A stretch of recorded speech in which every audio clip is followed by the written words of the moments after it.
Hi, my name is Marilyn Whitlock. I'm making this video for Excelsior Classes, and in particular for parents who would like a little bit of guidance on how to best place their child in an English class.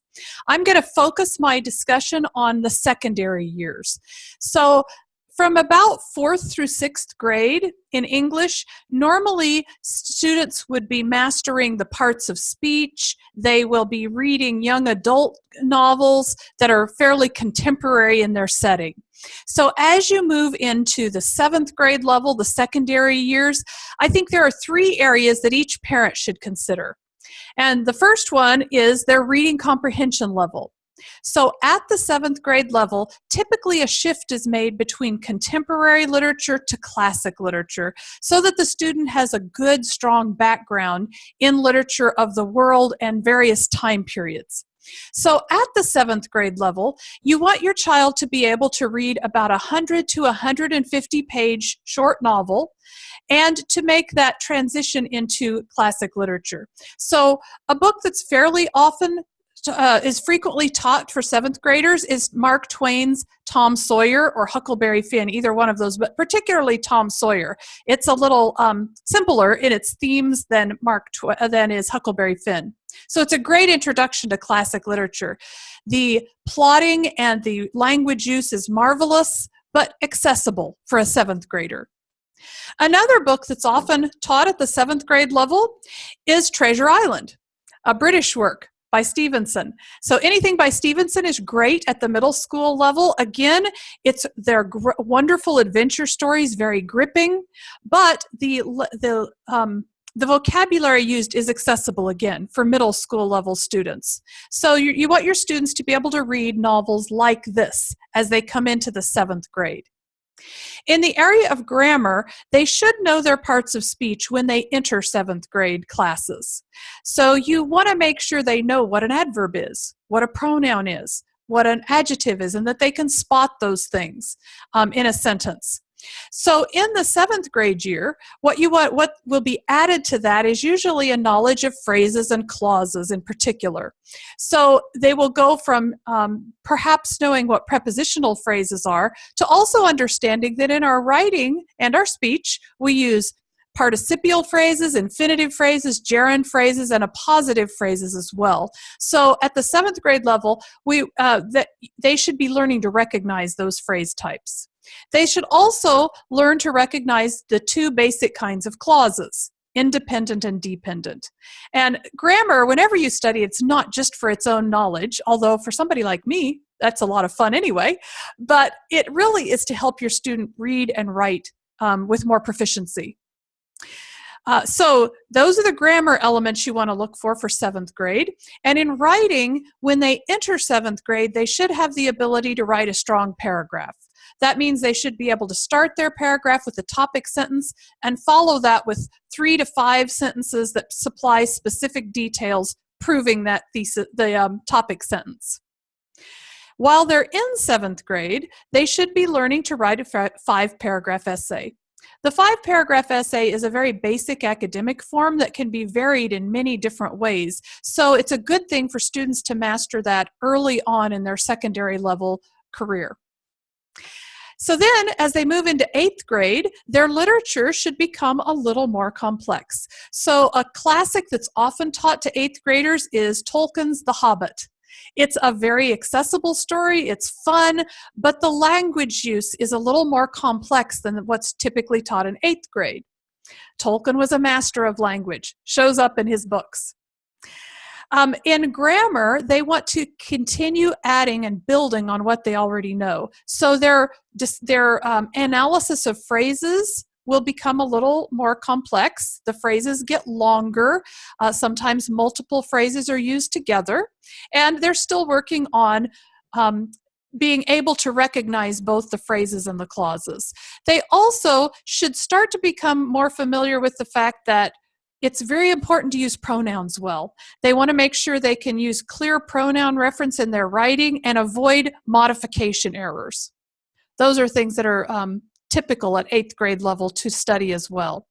In the writing, they want to move from just writing a simple 5-paragraph essay to also using good solid research of both print and electronic sources.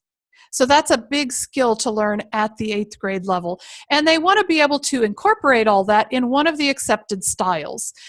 2 styles are very common, either the APA or the MLA. MLA, which stands for Modern Language Association, is the most common style used in the humanities. So that's usually the one that students first learn at the 8th grade level. As they move into high school, they continue to build in complexity.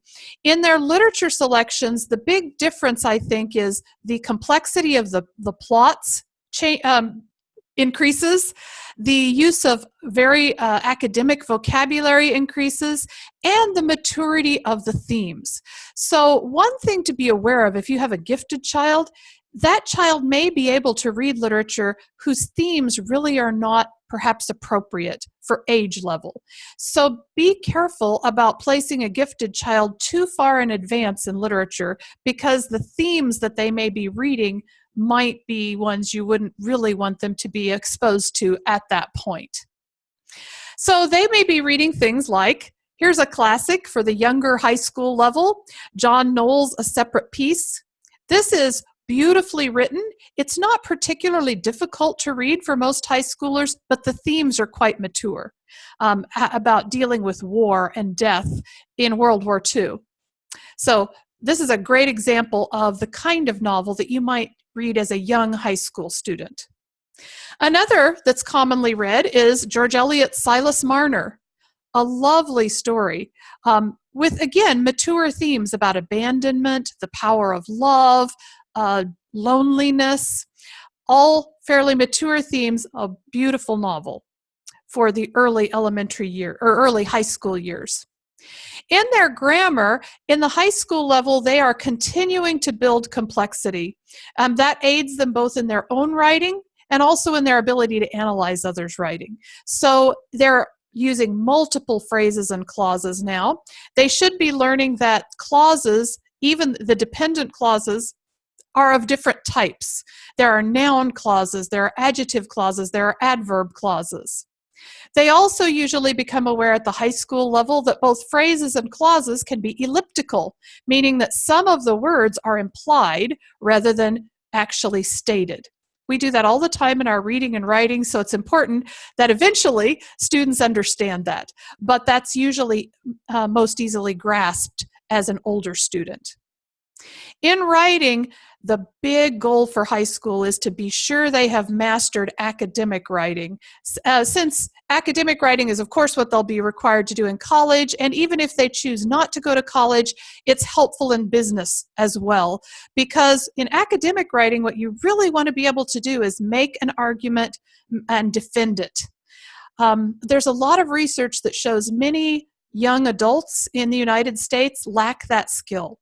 So you really, a good goal for a high school student is to be able to make a multi-point argument in writing and support it appropriately. And that's going to use all those skills of using various kinds of sources and properly documenting them in an accepted style. As they move through high school, it's good to have them practice academic writing and essay writing as much as possible, since it's a skill that, of course, increases with practice. As they enter the upper levels of high school, what they're reading changes as well. So now as they move to the upper levels, the plotting is more complex.